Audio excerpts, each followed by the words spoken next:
Tonight, many of America's farmers already feeling the pinch are worried about the possibility of more challenges. And we're going to lose another generation of farmers. There was a strategy.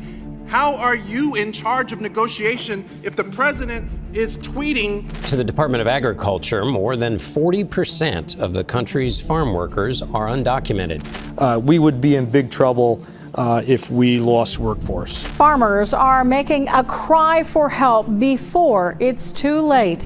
Countless farmers gathered to speak to representatives of Arkansas leaders to share the urgency that something needs to be done. For decades, America believed wheat was untouchable power. If the world needed grain, it needed the United States. That assumption shaped policy, trade, and confidence. But quietly, that power slipped away. Africa stopped accepting dependency. China stopped trusting single suppliers. Contracts changed, routes shifted, storage filled elsewhere, and suddenly American wheat was optional. This isn't about one bad season or one political dispute. It's about a global reset where food security replaced loyalty and diversification replaced trust. America didn't lose the wheat market overnight. It lost it the moment others realized they didn't have to rely on it anymore. The shift did not begin with an announcement. There was no declaration, no press briefing, no warning shot. It began with contracts that were not renewed, tenders that quietly went elsewhere, and shipping schedules that thinned month by month. By the time analysts noticed, Africa and China had already begun moving away from American wheat. For decades, the United States had treated wheat as a pillar of global influence. Its grain moved across continents, fed cities, stabilized allies, and anchored trade relationships. American wheat was not just food, it was leverage. That leverage began to weaken. Africa had long been a major destination for American grain, particularly for countries dependent on imports to stabilize prices and prevent shortages. China, meanwhile, had balanced domestic production with foreign sourcing, relying on American wheat to supplement reserves and manage volatility. Then priorities changed. Africa started asking harder questions. Why rely on a distant supplier vulnerable to price shocks, political pressure, and shipping disruptions? Why import raw grain when regional alternatives were expanding? Why accept dependency as inevitable? At the same time, China reassessed exposure. Food security was no longer a technical issue, it was strategic. Dependence on a single dominant supplier carried risk, especially as trade relations grew unpredictable. The response was deliberate. China diversified aggressively. Supply agreements expanded with Eurasian producers. Investment flowed into alternative grain corridors. Storage capacity increased to buffer against transition shocks. American wheat was not cut off overnight. It was reduced methodically. Africa followed a parallel path. Regional production initiatives gained momentum. Trade within Africa expanded. Grain processing capacity increased. Imports were recalibrated rather than eliminated. American wheat faced competition it had not prepared for. The effect on the United States was slow but profound. Export volumes declined incrementally. Prices softened, surplus accumulated. Farmers adjusted planting decisions, expecting cycles to reverse. They did not. Africa's rejection was not ideological. It was practical. Local production, even if initially more expensive, offered control. Regional trade reduced transport vulnerability. Policy autonomy increased. Africa accepted short-term adjustment costs in exchange for long-term stability. China's rejection was strategic. Diversification reduced leverage exposure. Grain imports became multipolar. American wheat lost its privileged position. The United States responded with disbelief. Grain dominance had been assumed permanent infrastructure. Subsidies and trade frameworks were built around that assumption. When demand shifted, the system struggled to adapt. Farmers felt the pressure first. Prices failed to recover. Storage costs rose. Credit tightened. Planting decisions became gambles rather than calculations. Wheat, once dependable, became uncertain. The phrase grain power collapse entered quiet discussion, not as collapse in output, but collapse in influence. Africa's wheat consumption did not disappear. It changed source. Regional producers expanded acreage. Investment in irrigation and seed technology accelerated. Governments prioritized self-sufficiency narratives. This was not isolation. It was insulation. China's behavior amplified the impact when the world's largest buyer reduced. Reliance, markets adjusted globally. Futures reflected long-term shift rather than temporary disruption. American wheat lost its role as default stabilizer. The United States attempted recovery. Export promotion intensified. Price incentives increased. Diplomatic channels reopened, but leverage once lost is difficult to reclaim. Africa did not reverse course. China did not reconsider. The rejection had become normalized. This normalization was the most damaging aspect. There was no outrage, no backlash, just acceptance. The global market absorbed the change quietly. American grain silos filled. Africa's fields expanded. China's supply chains diversified. The balance of grain power tilted. Wheat had once symbolized American reliability. Now it symbolized vulnerability.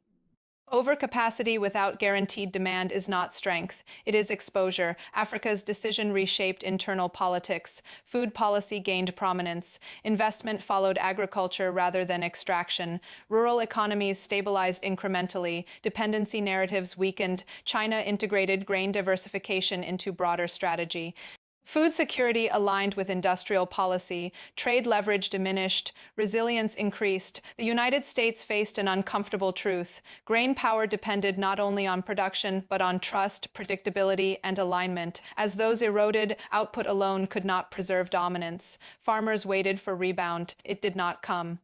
Africa's rejection did not mean hostility, it meant autonomy. China's rejection did not mean confrontation, it meant calculation. The United States misread both. By treating wheat as untouchable, it failed to anticipate a world where buyers prioritize control over convenience. The collapse was not sudden, it was structural.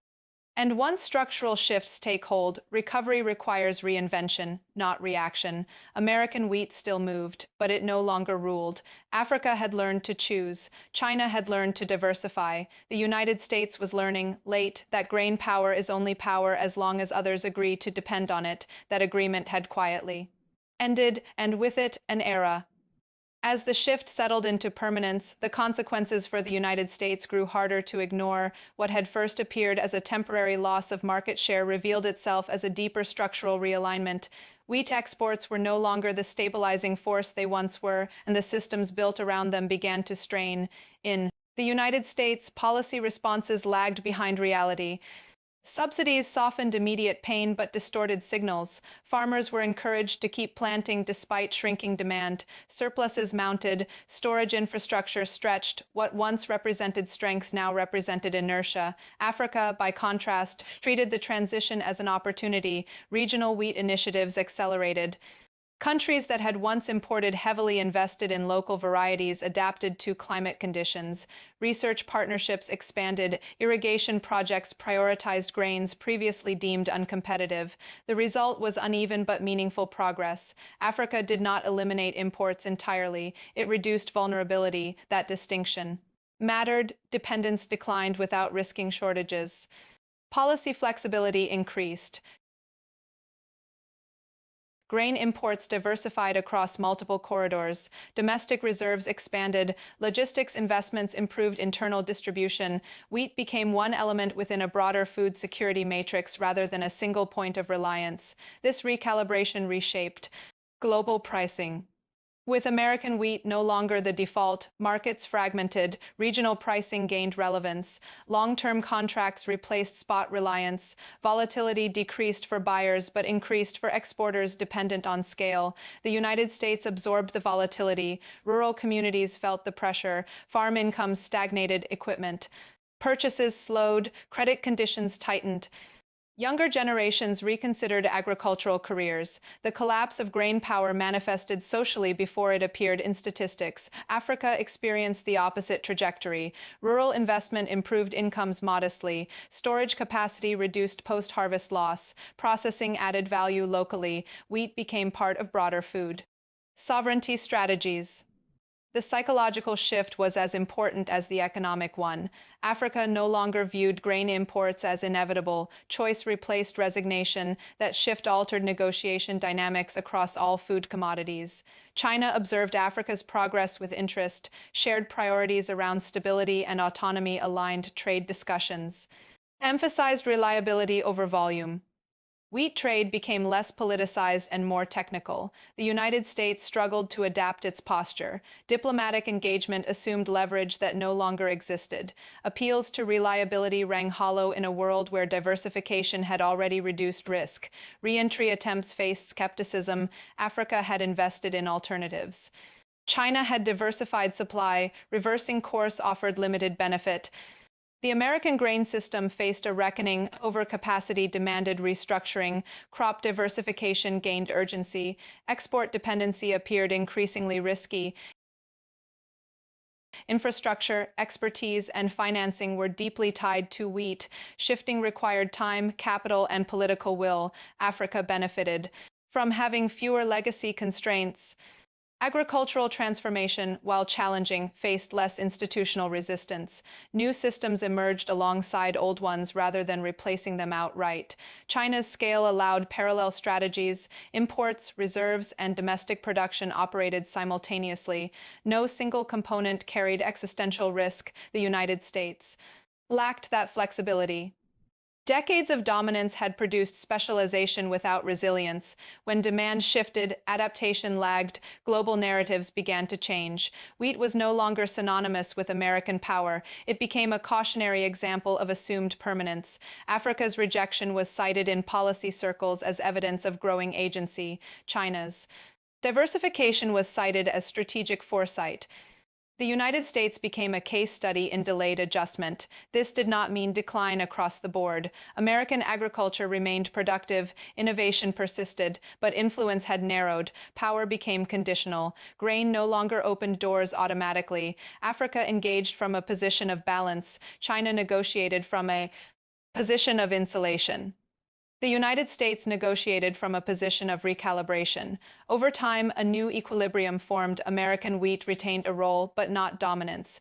Africa sourced selectively. China balanced imports strategically. The collapse of grain power was not absolute. It was relative to a past where dependency equaled influence. That past had ended. Africa's food policy matured. China's security framework strengthened. The United States confronted the limits of production without alignment. The lesson extended beyond wheat. In a multipolar world, leverage flows from options, not volume. Dependence creates power only until alternatives emerge. Africa and China had invested in alternatives. The United States had invested in scale. Scale without dependency proved insufficient. As markets stabilized, the narrative shifted from shock to acceptance. Analysts adjusted models, farmers adjusted expectations, policymakers adjusted rhetoric. The world had moved on. American wheat still fed millions, but it no longer shaped decisions.